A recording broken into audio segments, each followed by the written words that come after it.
Irmãos, hoje eu queria tratar de um tema. Você sabe, eu creio que a vontade de todos que estão aqui é agradar a Deus. Não existe nenhum crente genuíno, alguém que realmente tenha nascido de novo, que tenha um coração para o Senhor, que não tenha o desejo de agradar a Deus. Sim ou não? Amém, irmãos? É claro que pode ter pessoas que chegam pelo Evangelho pelos mais diversos motivos, né? Então, por exemplo, ontem teve a reunião dos jovens aqui, eu fico pensando, talvez tinha algum jovenzinho interessado em alguma menina, né? Mas tudo bem, Deus ele releva isso, né? Quando a gente está namorando, né? A esposa faz lá uma comida boa para tentar, principalmente eu, assim, né? Ganhar pela barriga. Mas cedo ou tarde, à medida que nós vamos conhecendo o coração de Deus, o nosso desejo é retribuir, né? O nosso desejo é agradar a Deus, o nosso desejo é fazer coisas louváveis diante de Deus, né? Por isso que às vezes cai por terra pessoas que criticam quando a gente fala, olha, nós não estamos mais obrigados, né, a cumprir a lei, a obedecer a Deus, né? Deus te perdoou de todo pecado, né? E é engraçado que algumas pessoas falam assim, quer dizer então que eu posso sair pecando por aí, né? E eu fico pensando, quem fala isso estava doido para pecar, só não sabia que podia, né? Porque a primeira coisa é mais ou menos como assim, o cara ele está preso na cadeia, e ele está ali, aí o dia você abre a cela e fala assim, você está livre, ele quer estar louco para ir cometer um outro crime. Quer dizer que agora eu estou livre, eu posso cometer um crime? Não, não é essa a vontade de quem nasceu de novo, né? A pessoa que realmente experimentou da graça de Deus, ela não tem o desejo de viver no erro novamente, né? Mas é interessante porque apesar da gente ter o desejo sincero de agradar a Deus, poucas pessoas sabem a maneira correta de agradar a Deus. Se eu perguntasse para um religioso, qual que é a maneira que você acha que Deus se agrada?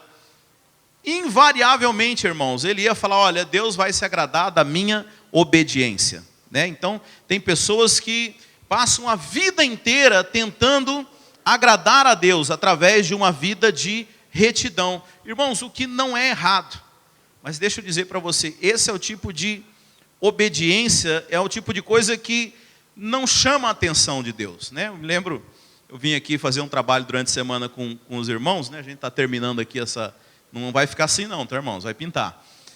E aí o irmão foi meter a mão ali na mochila, cortou o dedo, né? O Alexandre cortou o dedo e sangrou, né? Falou, estou dando sangue pela obra. Eu falei, irmão, pode guardar teu sangue, porque o único que vale aqui é o de Cristo.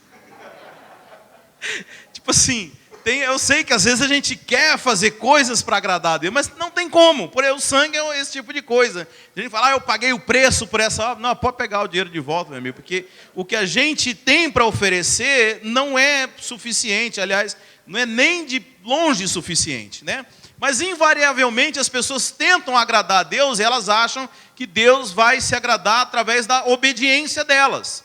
Mas é interessante que se você olha, por exemplo, na história de Jesus, Jesus nunca elogiou a obediência de ninguém. Jesus, por um acaso, chegou para um fariseu e falou assim, nossa, nunca vi tamanha obediência, nem em Jerusalém, nem em Samaria. Não, isso são coisas que não atraem ao Senhor, até porque lá em Isaías fala que a nossa justiça, do ponto de vista de Deus, é como um trapo de imundície. Agora veja, mais uma vez, eu estou dizendo, irmãos, não estou dizendo que você não tenha que ser justo, que você não tenha que ser obediente, mas a obediência, a rigor, ela guarda a nós mesmos. Amém? Por exemplo, quando eu falo para o meu filho, olha, não faça tal coisa que você vai se dar mal, eu estou preocupado comigo ou estou preocupado com ele? A preocupação é com ele. Então a obediência, obrigado, irmão.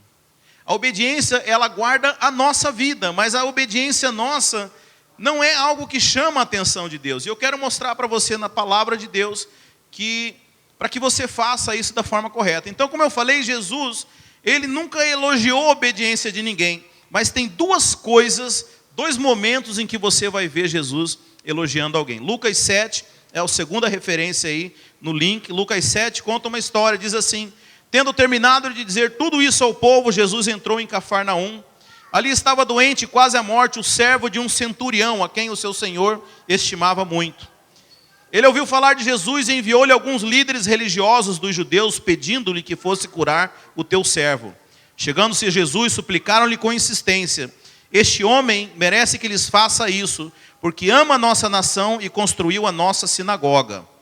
Jesus foi com eles, já estava perto da sua casa, quando um centurião mandou amigos dizerem a Jesus: Senhor, não te incomodes, pois não mereço receber-te debaixo do meu teto. Por isso nem me considerei digno de ir ao teu encontro, mas dize uma palavra e o meu servo será curado. Pois eles também são homens sujeitos à autoridade, e com soldados sob meu comando digo a um: vá, e ele vai, e outro: venha, e ele vem. Digo ao meu servo: faça isso, e ele faz. E ao ouvir isso, Jesus admirou-se dele, e voltando-se para a multidão que o seguia, disse: eu lhes digo que nem em Israel encontrei tamanha fé.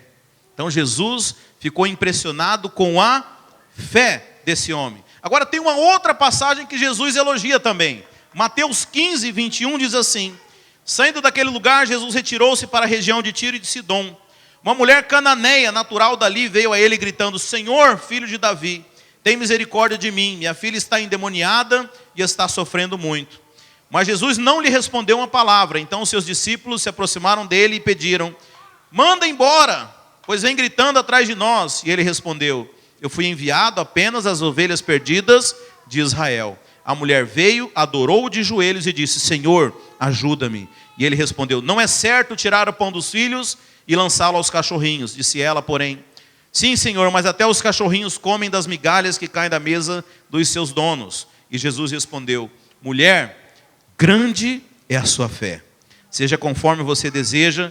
E naquele mesmo instante, a sua filha foi curada. Veja, irmãos, nós estamos diante de duas histórias em que Jesus admira-se da fé, né? E tem um detalhe agora que... Bem, deixa eu falar das duas histórias primeiro.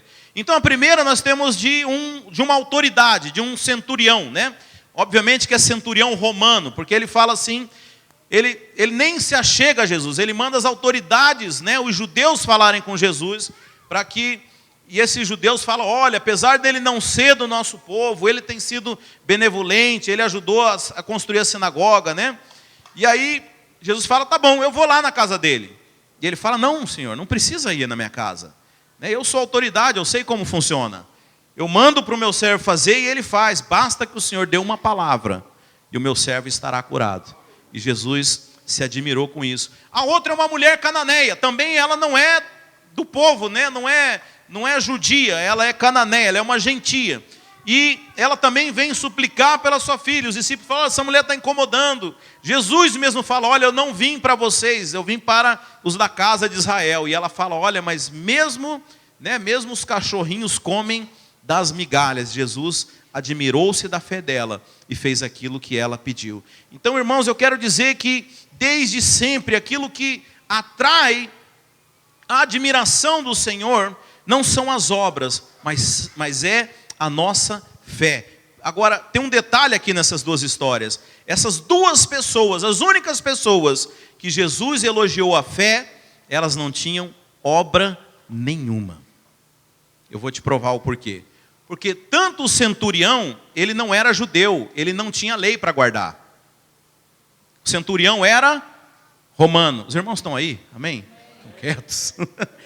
E aquela mulher também, ela não era da aliança, tanto que Jesus falou: olha, eu não vim para você, não é chegada a hora, eu vim para os da casa de Israel. Ela era uma mulher cananeia, ela também não conhecia a lei, ela não guardava mandamento nenhum, mas ainda assim, ela teve ousadia de ir pedir ao Senhor. Isso não é estranho, irmão? Você sabe, teve uma outra situação, eu não coloquei a referência aqui, que Jesus foi ensinar na sinagoga e ele fala: olha, as duas pessoas que foram abençoadas não eram de Israel, foi aquela mulher que foi ajudar o profeta Elias, que recebeu o milagre, e veja, eram pessoas que não eram da aliança. Será que isso tem alguma coisa a ver conosco?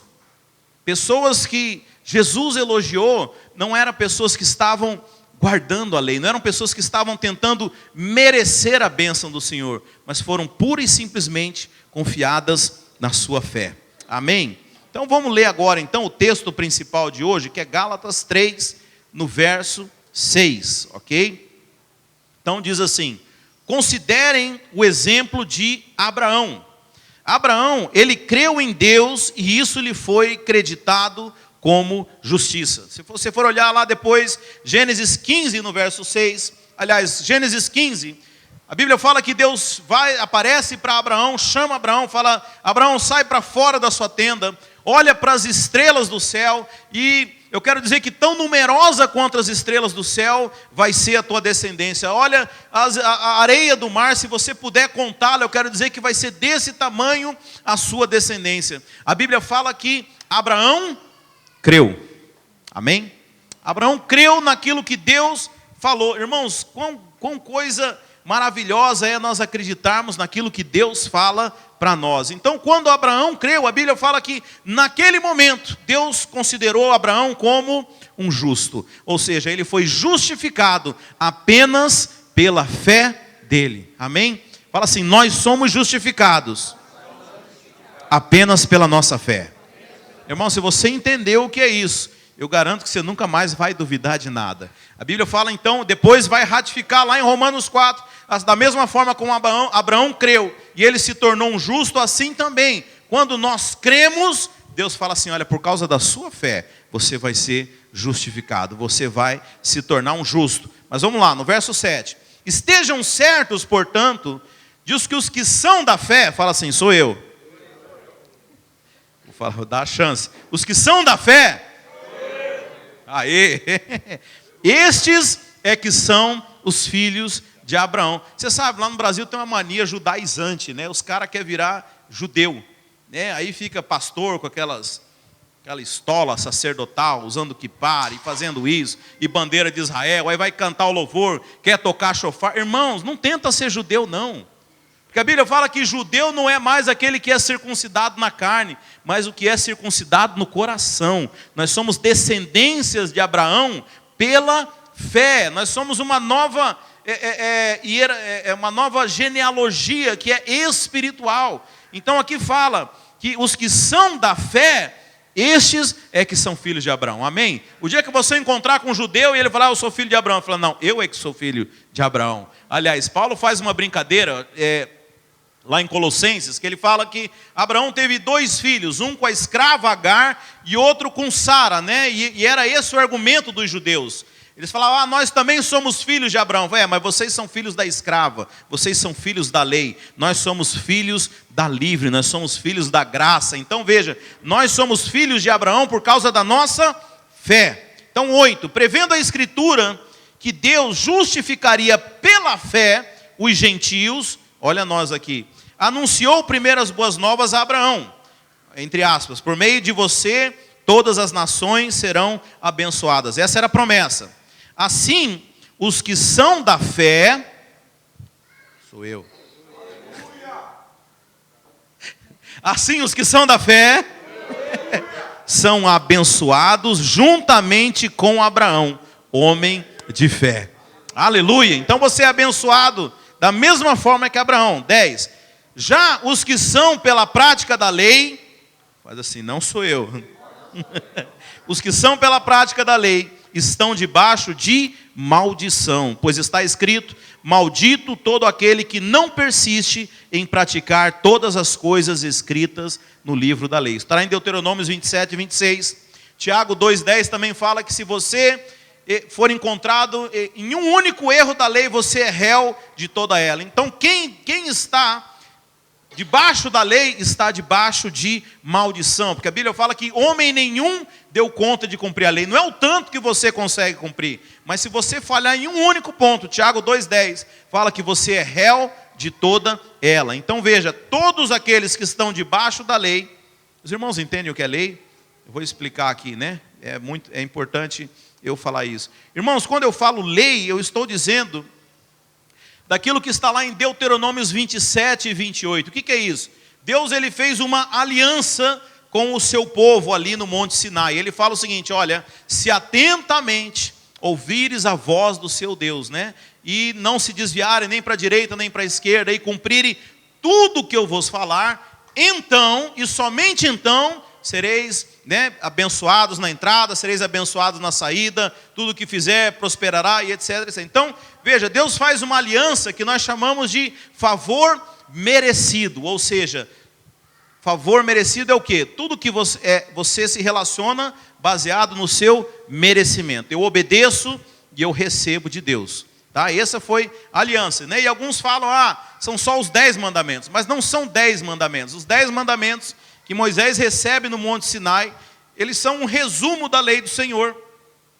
Mas você vai ver a lei em Deuteronômios, você vai ver em Números, você vai ver em Levíticos. Ao todo são 613 mandamentos, ordenanças e leis cerimoniais. Fala assim, misericórdia. Então a lei é isso, você sabe, o judeu até hoje, ele procura guardar a lei, né? Então, por exemplo, a lei fala que no sábado você não pode trabalhar. Você trabalhou no sábado, irmão? Quebrou a lei. Não, eu fiquei em casa. Mas você olhou o WhatsApp? Quebrou a lei. Está entendendo? Então, irmãos, mas isso não vale mais para... Quem falou que não vale mais para hoje? Você falou? Ou a Bíblia diz? Então, irmãos, a Bíblia fala que todo aquele que tenta viver por esse princípio, ele está debaixo de maldição. Por quê? Porque ele não dá conta de viver. Ora, então se Deus sabia que homem nenhum daria conta de cumprir a lei, por que ele deu a lei? A Bíblia fala que a lei foi dada para manifestar o pecado do homem. O que é isso? Você sabe, irmãos, a gente era errado, mas não tinha uma lei para falar que você era errado. Então você achava que você era certinho. E quem é certinho não precisa de um salvador. Então a Bíblia fala que Deus nos dá a lei para mostrar que o homem é pecador. A lei é a exata expressão do caráter de Deus. A ideia da lei é mostrar para o homem que ele não dá conta de ser igual a Deus. E por isso ele precisa de um Salvador. Amém? A Bíblia fala que a lei, ela foi uma tutora que nos conduziu até Cristo. Mas que a lei se encerrou em Cristo. Você lê aqui o capítulo 3 de Gálatas, eu só coloquei até o verso 14. Mas se você ler até o fim, vai falar exatamente isso que eu estou dizendo aqui. Então, irmãos, é muito importante você entender que a ideia de Deus é nos mostrar que nós não damos conta por nós mesmos de nos achegar a Ele. Então, as nossas obras, né, quando nós tentamos nos relacionar com Deus, baseado no nosso próprio merecimento, baseado na nossa própria maneira, nas nossas obras, Deus não aceita. Agora, irmãos, como eu falei aqui, quando eu digo que os nossos pecados estão perdoados, não é para você sair pecando, não é essa a ideia. E da mesma forma, quando eu falo que Deus não está interessado nas nossas obras, não quer dizer que nós não vamos mais fazer obras. Qual que é o problema? É quando nós nos relacionamos com Deus nessa base. Amém? Você sabe, quando você vê a história do filho pródigo, aliás, esse filho pródigo, quem deu esse nome para essa história foi a gente. Né? Jesus contou a história, ele não deu título para ela.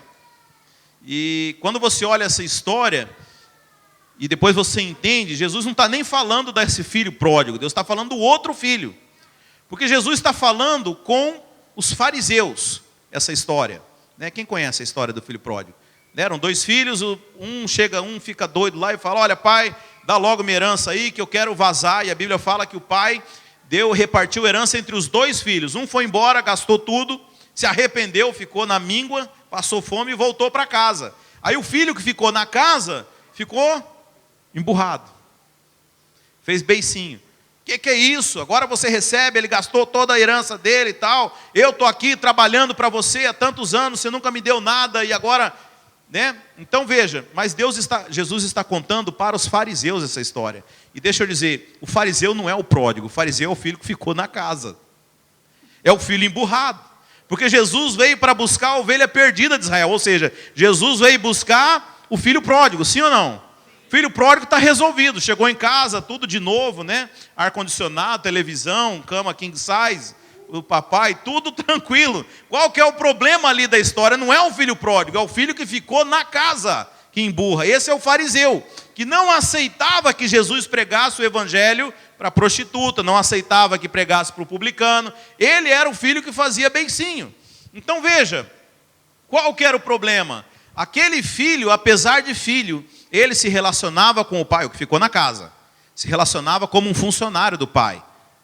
Por quê? Ele falava, qual foi a primeira coisa que ele falou? Há tantos anos que te sirvo, ou seja, ele era um servo, apesar de filho, apesar de ser dono de tudo, há tantos anos que te sirvo, e você nunca me deu um cabrito para poder fazer um churrasco com meus amigos. E o pai fala o quê? Filho, tudo que eu tenho é teu. Mas por quê? Como ele se relacionava de maneira legalista com o seu pai, ele não tinha fé para poder pedir um cabrito, mas era dele, sempre foi.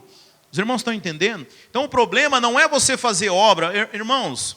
Obra tem o seu lugar, acredite em mim. A Bíblia fala que nós vamos ser recompensados pelas nossas obras, amém? Mas isso não é salvação. Não há obra nesse mundo que compre a salvação. Estão entendendo? Mas as obras nós vamos ser recompensados. Se você olhar, né, lá em Apocalipse, né, no capítulo 20, quando Jesus vier estabelecer o seu reino, nós vamos governar com ele. Você acha que é quem que vai governar com Jesus? Quem não fez nada ou quem tiver obras? Então, obras têm o seu lugar. Eu vou pregar outro dia sobre isso. Mas eu não quero que você se relacione com Deus baseado em obras. Nós não podemos chegar diante de Deus e falar, Deus, eu mereço isso aqui porque eu fiz tal coisa. Não, irmãos, não podemos chegar diante de Deus dessa forma, porque nós somos aqueles que se relacionam por fé. Amém? Não sei por que eu dei essa volta. Bem, então 11, lá no verso 11, Gálatas 3:11 agora. É evidente que diante de Deus, ninguém é justificado pela lei, pois o justo viverá pela fé.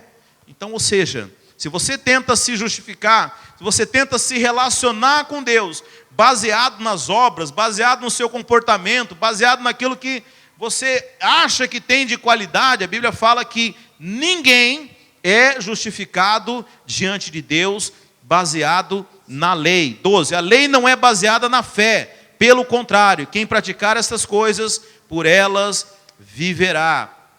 Veja, quem cumpre a lei não precisa de fé, irmãos. Amém?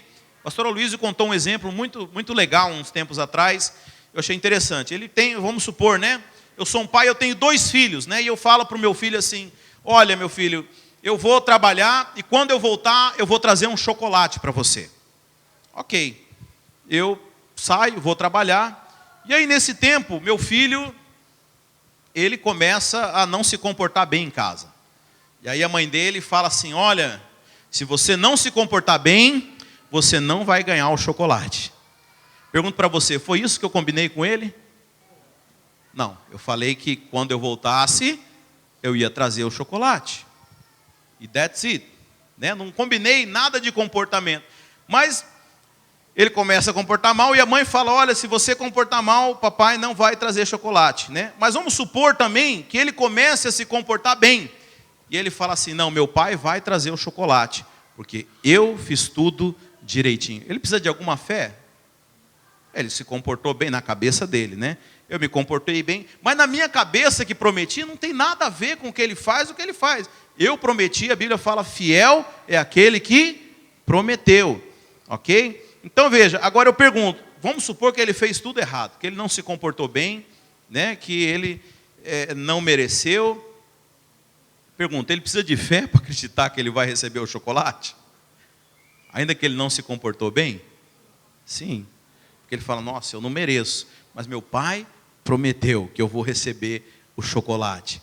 Sabe, então, nós somos esses da fé. Aquele que pensa que cumpre a lei, aquele que se baseia nas suas próprias obras, ele não precisa de fé, porque ele acha que ele merece. Mas o verso anterior é muito claro. É evidente que diante de Deus, ninguém será justificado por suas obras. Ninguém será justificado pela lei. Nós somos justificados pela fé. A lei não é baseada na fé, pelo contrário. Então veja, quem pratica as coisas, quem cumpre a lei não precisa de fé, porque na cabeça dele, ele vai receber. Eu falei Romanos 4 aqui, lá conta uma história muito interessante. Conta a história de 2 trabalhadores, irmãos. Se olhar Romanos 4, no verso 5, fala assim, ó, um trabalhador, ele foi e trabalhou o dia inteiro. Aí chegou no fim do dia, ele vai até o patrão e vai receber o salário dele. Pergunto, o salário desse trabalhador que trabalhou o dia inteiro, tem algum favor envolvido nisso? Ele trabalhou, é dele. Então a Bíblia fala isso, aquele que trabalha, o salário não é favor, mas é dívida. Mas aquele que não trabalhou, agora você imagina, um outro trabalhador, ele perdeu o horário, acordou tarde, já acordou 9 horas da manhã, ele tinha combinado 6 horas lá no Home Depot. Ele acordou às 9, perdeu o horário. Aí ele falou, não, ele se arruma rapidão, sai correndo, bota o pré para fora de casa, assim, tá aquele calorão da Flórida. Ele fala, ai. Quer saber? Já é 9 horas, já é 9h30, porque ele levou tempo se arrumando, né? Já é 9h30 mesmo, eu não vou trabalhar não. Aí ele volta para casa, baixa um pouquinho mais o ar-condicionado, liga a TV, passa o dia inteiro lá assistindo TV. Mas aí dá 5h30 da tarde, ele fala, nossa, eu tinha que pagar aluguel hoje. E agora? Eu não fui trabalhar, mas eu preciso do dinheiro. Aí sabe o que esse cara de pau faz, irmãos? Ele vai lá no trabalho. E aí está lá o cara que trabalhou o dia inteiro. O cara que trabalha, aí vamos supor, né, que o patrão tem uma antessala assim, aí um senta do lado do outro. Aquele que trabalhou o dia inteiro, está sujo, cansado, ele precisa de fé para receber o salário dele? Mas esse que não trabalhou, precisa de fé para receber salário? Você acredita que Deus ele fala assim, olha, você não trabalhou, mas porque você tem fé, eu vou te considerar como justo, eu vou considerar como você tivesse trabalhado, porque Jesus trabalhou no nosso lugar. Alguém veio lá no trabalho, trabalhou o dia inteiro aquilo que eu e você não dávamos conta, mas aquele que veio e trabalhou não quis receber, ele falou, vai lá e põe na conta do Elias. A Bíblia fala que a justiça de Deus foi colocada em nós. Aleluia, irmãos.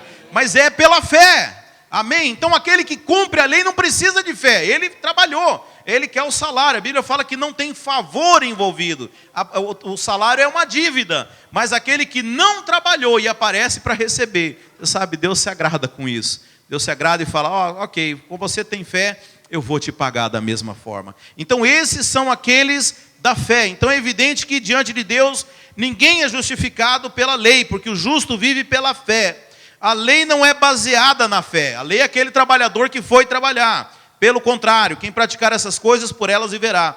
Cristo nos redimiu da maldição da lei, quando se tornou maldição em nosso lugar. Pois está escrito, maldito todo aquele que for pendurado no madeiro. Ou seja, Cristo é aquele trabalhador que foi trabalhar no nosso lugar. Isso para que em Cristo Jesus a bênção de Abraão chegasse também aos gentios, para que recebêssemos a promessa do Espírito mediante a fé. Aleluia, irmãos. Então veja, eu quero destacar aqui, eu sei que o horário já está avançado, 4 pontos rapidinhos. Primeiro, nós somos justificados pela fé e não por obras. Olha lá no verso 8 de Gálatas 3, diz assim, prevendo a Escritura que Deus justificaria pela fé os gentios. Amém? Ou seja, nós somos justificados inteiramente pelas fés. Não estou dizendo que você não tem que ter obras. Não estou dizendo que você não deva obedecer. Mas a maneira de você ser declarado justo diante de Deus não é baseado em obras. Não é baseado na obediência. É baseado única e exclusivamente pela sua fé. Amém? Não pode ser meio a meio, pastor? Não, não pode. A Bíblia fala que aquele que quer viver pela lei será julgado. Ou você vai ser baseado naquilo que você faz, ou é baseado na fé, irmãos. Mas a Bíblia fala que nós somos aqueles pela fé. Amém? Então a nossa justificação diante de Deus é baseado na fé. Irmãos, nunca se acheguem diante de Deus baseado na sua justiça própria. Nunca chega, Deus, eu mereço tal coisa, né? Já ouviu aquelas pessoas que falam assim, eu merecia coisa melhor. Não, você não merecia coisa melhor. So sorry de falar isso. Você merecia ir para o inferno.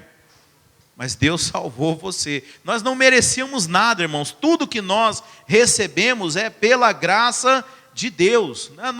Não se achegue diante de Deus usando algum tipo de obra para você receber qualquer coisa, porque a Bíblia é categórica. Nós somos justificados apenas pela fé. Fé no que, irmãos? Fé que Jesus foi lá trabalhar no nosso lugar. Amém? O que mais? Segundo, quem está debaixo da lei está debaixo de maldição. Isso é muito sério, irmãos. Olha o que diz o capítulo 10. Já os que são pela prática da lei estão debaixo de maldição. Por quê, irmãos? Deuteronômios 27, 26 fala que aquele que descumprir a lei será maldito. Pergunto, algum homem conseguiu cumprir a lei? Absolutamente, irmãos. A lei não foi dada para a gente cumprir. A lei foi dada para mostrar que você não dá conta. Então veja, se você decidir viver dessa forma, se você está tentando buscar ter alguma qualidade diante de Deus baseado em você, baseado no teu sangue que você deu pela obra, deixa eu dizer, você está se colocando debaixo de maldição.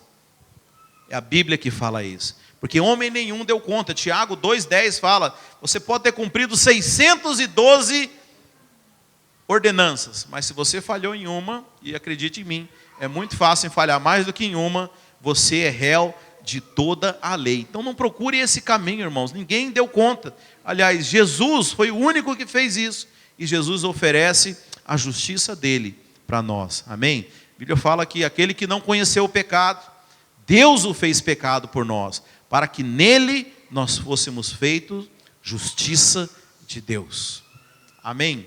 Jesus cumpriu toda a lei, irmãos, mas ele morreu como um maldito.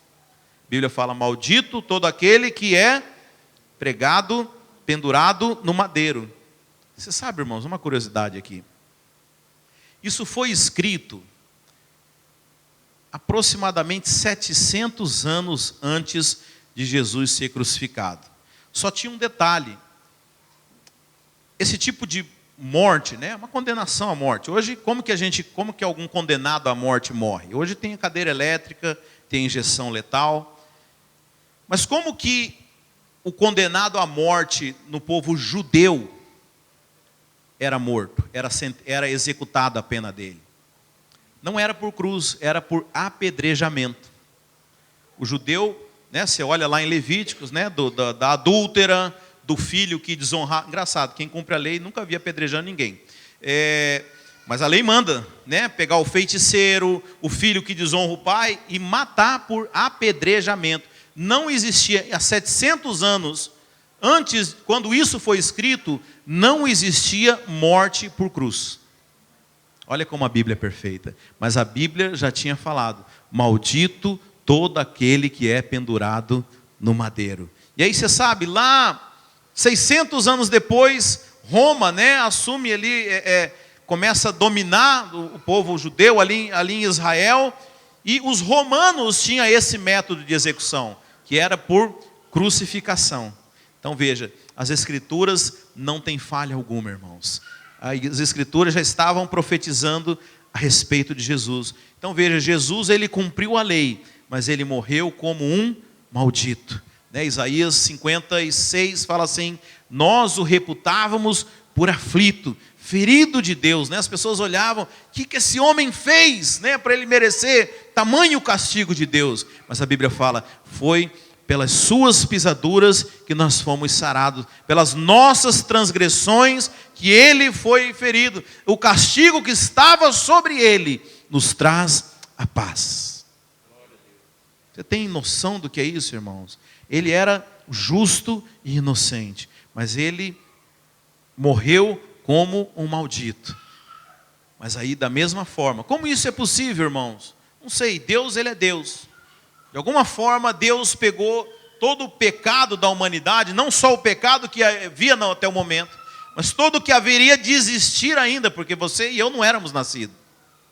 Então todos os pecados que você virá a cometer ou cometeu em toda a sua vida foram colocados naquela cruz naquele momento. Deus sabe como ele faz isso, mas a Bíblia fala que Deus pega a justiça de Cristo e coloca em nós hoje. Sobre nós há o sangue de Cristo hoje. Então hoje nós fomos justificados, é isso que a Bíblia fala, é Deus quem nos justifica. Eu gosto quando a Bíblia fala, quem intentará acusação contra os escolhidos de Deus? Quem conhece esse verso? Aleluia. Quem intentará acusação contra os escolhidos de Deus? É Deus quem o justifica. É você quem se justifica? Não, é porque eu sou bom. Não. É Deus que vai te justificar. É o próprio Deus que proveu para si um cordeiro. João Batista, quando enxergou Jesus pela primeira vez, ele olhou, o Espírito Santo veio sobre ele, e ele falou, eis o Cordeiro de Deus que tira o pecado do mundo. Que revelação, irmãos. Por que é tão difícil para as pessoas hoje entenderem isso? Que Jesus foi, Ele não é mais, Ele foi o Cordeiro de Deus que tira o pecado do mundo. Eu quero dizer que Jesus Cristo já levou sobre si o pecado, né? Jesus foi sacrificado naquela cruz. E mais que isso, Ele foi aceito por Deus como sacrifício vivo. Se você tem alguma dúvida, é só você ler Efésios. A Bíblia fala que hoje Jesus está assentado à destra de Deus. A Bíblia fala que Jesus, quando foi crucificado, Ele desceu ao mundo dos mortos, desceu ao inferno, mas o inferno não pôde retê-lo, porque Ele não tinha pecado. Hoje Ele está à destra de Deus, porque Ele foi o sacrifício aceito pelo Pai. Amém? Terceiro, ninguém será justificado pela lei. Eu já falei isso, né? Pela lei não há justiça, irmãos. A nossa justiça é totalmente baseada na fé. Abraão não fez nada, irmãos. É interessante que Deus fez uma promessa para Abraão. A Bíblia fala que Abraão acreditou. E por causa disso ele se tornou justo. Então nós somos filhos de Abraão. É da mesma forma, irmãos. Não deu tempo de Abraão fazer absolutamente nada. Abraão não tem obra nenhuma. Abraão foi justificado inteiramente pela sua fé. Aliás, se pegar a história de Abraão, você vai ver que ele tem muitos deslizes na história dele, né? Como todos os homens de Deus. Eu amo a Bíblia porque ela não esconde o defeito e o pecado de nenhum dos seus personagens. Porque Deus não se relaciona conosco baseado naquilo que nós fazemos. Deus se relaciona baseado inteiramente na fé. Então nós somos descendentes de Abraão. Da mesma forma que o nosso pai acreditou no que Deus falou. E Deus falou, agora você se tornou um justo. Somente pelo que você creu. Amém? Então assim nós somos. E por último, Cristo nos redimiu. Cristo pagou a nossa dívida. Cristo nos redimiu da maldição da lei. Está lá no verso... Não coloquei o verso aqui. 13. Cristo nos redimiu, ou seja, Ele pagou, né? Ele nos comprou. Redimir, né? Os mais antigos aqui devem conhecer. Lá no Brasil tinha um negócio que chamava penhor de joias na Caixa Econômica.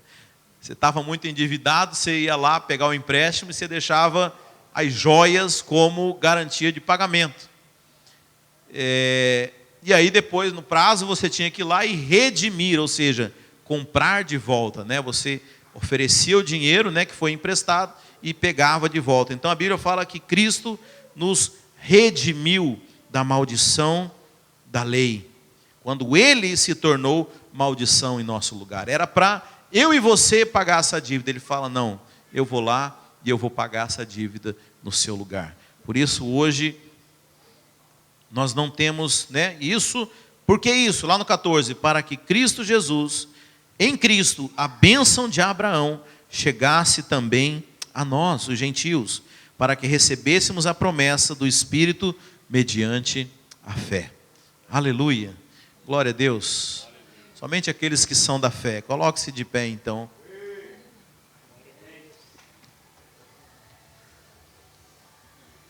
Aleluia.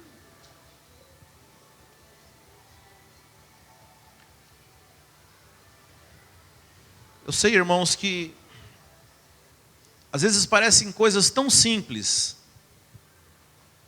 mas acredite em mim, é difícil a gente às vezes lidar com esse padrão, né? Tudo nessa vida é baseado naquilo que nós fazemos, num sistema de recompensa. Aliás, deixa eu dizer uma coisa para você, toda religião é baseada nisso. Se o evangelho fosse favor merecido, nós não teríamos diferença nenhuma do islamismo, do budismo, do shintoísmo, de qualquer religião, porque qual que é o padrão de qualquer religião? Você obedece e se você merecer, você é recompensado lá no fim. Sim ou não, irmãos? Isso é o padrão de qualquer religião, não importa o Deus, mas é isso. Você, no budismo, né, se você for uma pessoa muito boa, a sua recompensa é que você vai reencarnar numa posição melhor, né? Não sei, até não sei bem, não entendo direito. Mas no islamismo, se você fizer tudo direitinho, Alá vai te recompensar. Você vai, né, ir para o paraíso. Toda religião é isso, irmãos. Mas deixa eu dizer, o nosso Deus é o único Deus que Ele faz por nós. Você está me entendendo? Isso é um Deus diferente, irmãos. Um Deus que se fez gente e que deu a vida para salvar os seus súditos.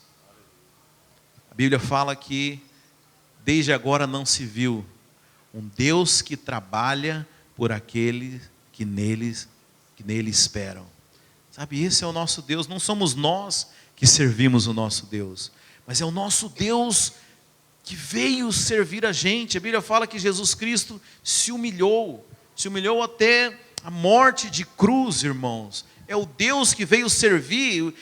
Jesus, ele fala para os seus discípulos: olha, o Filho do Homem não veio para ser servido, mas veio para servir. Sabe, essa é a história do Evangelho. Essa é a história que dá nó na cabeça de todo mundo. Por isso que a Bíblia fala que o Evangelho, ele é escândalo para o judeu, e ele é loucura para o gentio. Agora, que loucura tem se eu falar para você que para ir para o céu, você tem que cumprir e ser um bom homem, e você fez tudo certinho e você vai para o céu? Isso não tem loucura, isso é o padrão de toda religião. Mas a loucura do Evangelho é que Deus veio para salvar aqueles que não merecem.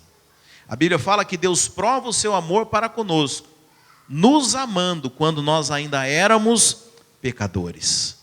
Quando nós vivíamos no engano, quando nós vivíamos em trevas, Deus nos amou.